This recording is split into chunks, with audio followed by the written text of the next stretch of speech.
Today we are going to look metaplasia in short. Metaplasia. Short and easy way.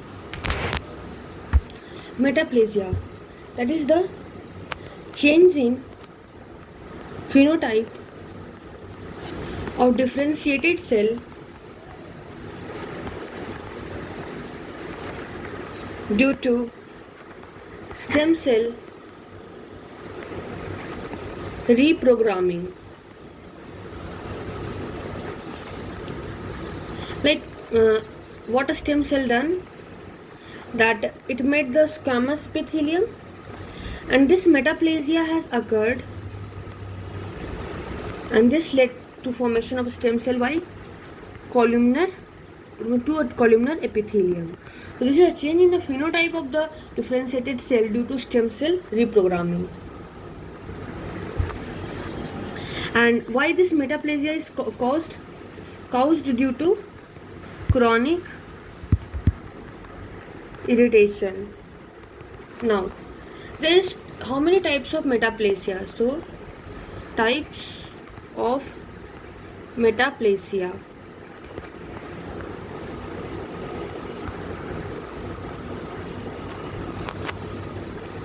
This is mainly of two types. One is epithelial type and one is connective tissue type. Epithelium, that is of two types. In epithelium also a squamous epithelium and columnar epithelium, and in connective tissue, that is muscle replaced by bone, and that is myocytes ossificans. Now first we will look about the squamous metaplasia. A, that is squamous metaplasia. In squamous metaplasia, the question arises when we say that it is a squamous epithelium, a squamous epithelium metaplasia, then any other epithelium that is replaced by a squamous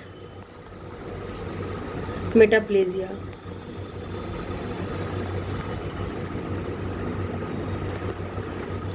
Like example,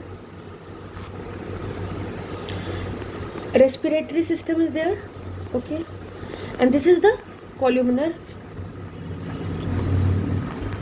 okay, and by the chronic irritation, like example, a smoking, vitamin A deficiency, chronic bronchitis, it is converted into squamous one. So here we will say squamous metaplasia. Now after that, like bile duct, example I am saying, pancreatic duct, here a stone came, and this will lead to chronic irritation, and thus will lead to cuboidal to squamous. So we will say cuboidal squamous metaplasia in bile duct and pancreatic duct. Then urinary bladder, this is what transitional epithelium, and here came example stone, schistosomasis, and here we will say transitional squamous metaplasia. After that, endocervix, in which what happened, infection has occurred, and that we will call columno-squamous metaplasia, because endocervix is columnar and it will change to squamous due to infection, and thus we will call columnar squamous metaplasia. Okay, so this all was about the squamous metaplasia. Now we will see B1, that is columnar metaplasia. Columnar metaplasia. And very famous example is Barrett's esophagus. What happened? This is the stomach esophagus. Okay, and it is the lining.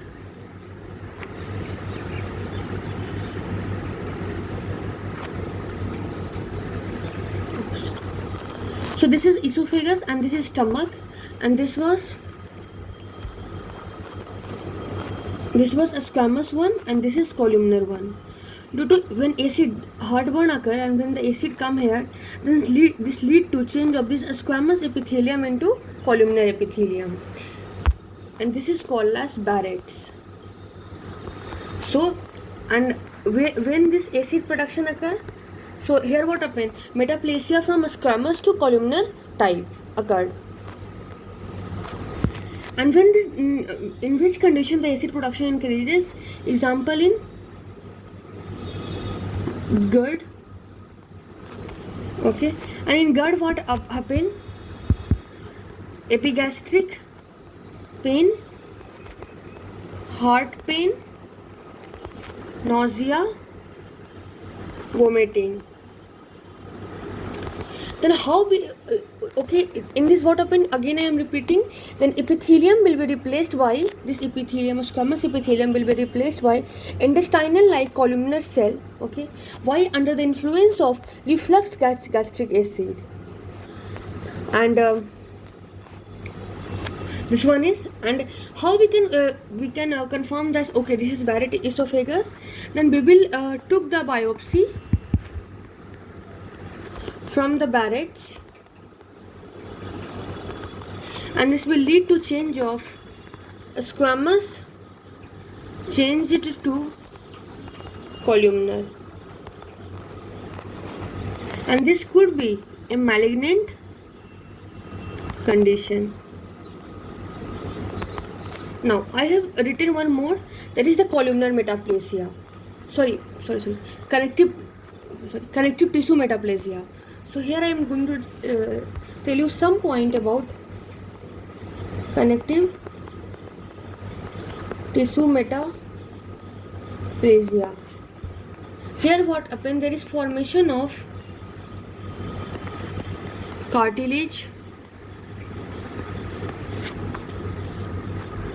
bone, adipose tissue, adipose cell in tissue that normally do not have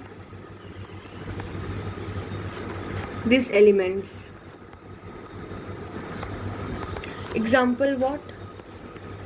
Bone formation occurred in the muscle, which is called as myocytes ossificans.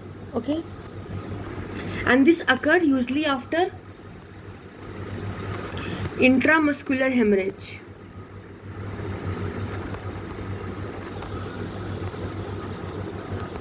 This is called as myocytes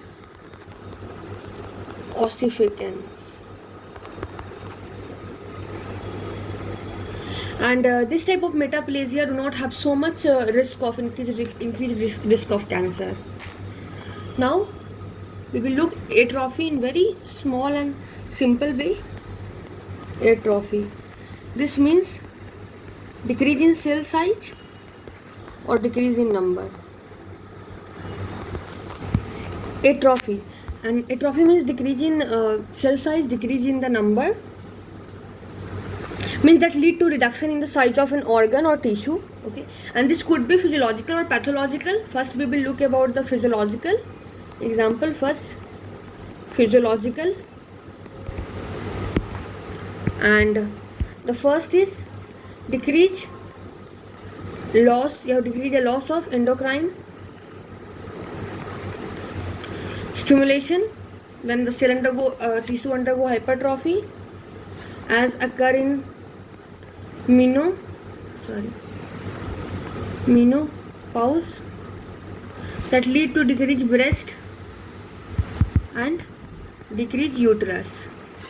Now pathological one,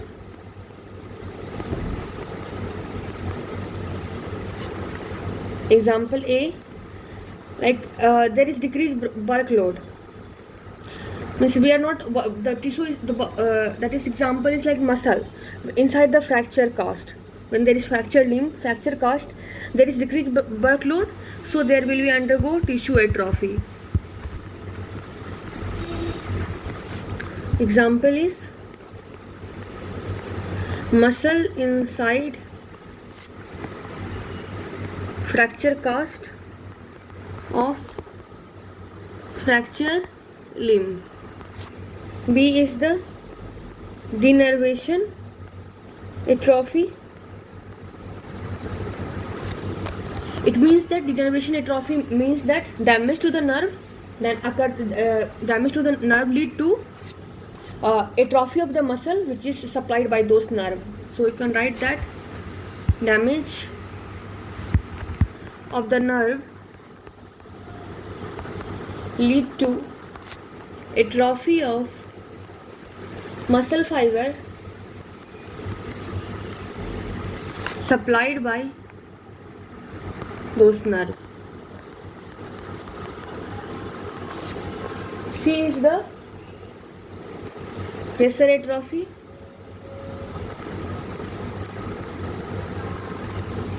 Like example, there is enlarging benign tumor and that causes atrophy in the surrounding uninvolved tissue.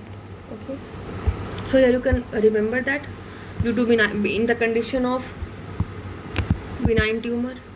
Now D is the nutritional atrophy. Like example, in the patient of protein energy malnutrition, there will lead to organ size decreasement. E is the senile atrophy. In this what happen in old stage, in old age of person, due to atherosclerosis,